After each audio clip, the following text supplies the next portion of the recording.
Hello guys, this is a continuation of the previous video regarding the DBMS project, and we're about to start drawing ER diagram. And before that we are addressing the requirements, what kind of entities are available in that organization, and creating ER diagrams accordingly.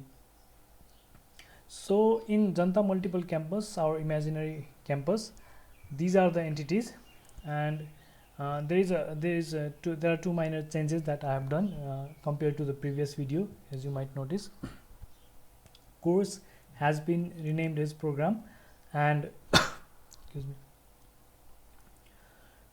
instead of employee we are calling we are using lecturer entity.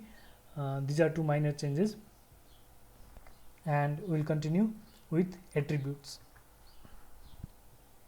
So attributes, there could be more than these. We are just listing out the basic attributes. And for department, the department ID, name and HOD. For program entity, these are the attributes: program ID, program name, and these. For student, we have a lot of attributes. Student ID is the primary key, and other than that, these are the attributes. Similarly, lecturer has similar kind of attributes. And then comes subject. Subject has subject ID, subject code, name, hours, and credit hours and total periods. So these are some of the major attributes. If you want to simplify it, then you can omit, you can remove some of the attributes. They are not mandatory, but it should look like your project should at least look real to some extent. So it's good to include at least 5 to 7 attributes. So this is the first step. Here I am creating step by step, but in your project report you don't have to write it like this. You can directly draw the full diagram, the final diagram. I am showing it step by step so that it is easy for you to understand. So these are the entities. These are just entities, nothing serious here. And here I have added relationships among those entities. As you can see, department manages program, and student enrolls in program. Department registers students. Lecturer lectures student. Lecturer works for department. Lecturer teaches subject, and program specifies subject. So these are some of the important relationships. There could be more, and you may not have to write all the relationships that exist.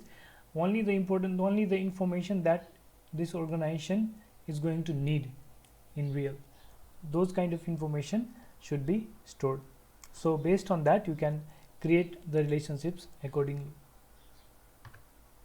And here I have just added cardinality. This is one to many, and so on. You can just watch, you can pause and watch. And step 4, I have added attributes of department and program. And in the next step, I have added attributes of the student, and some attributes could not be added here because there were too many and there is too little space.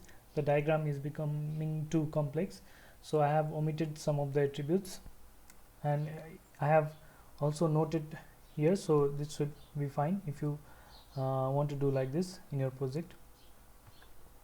And finally, this is the final ER diagram. So these are the attributes here. Something to notice is contact number. I have made it multi-valued. Contact number multi-valued here also.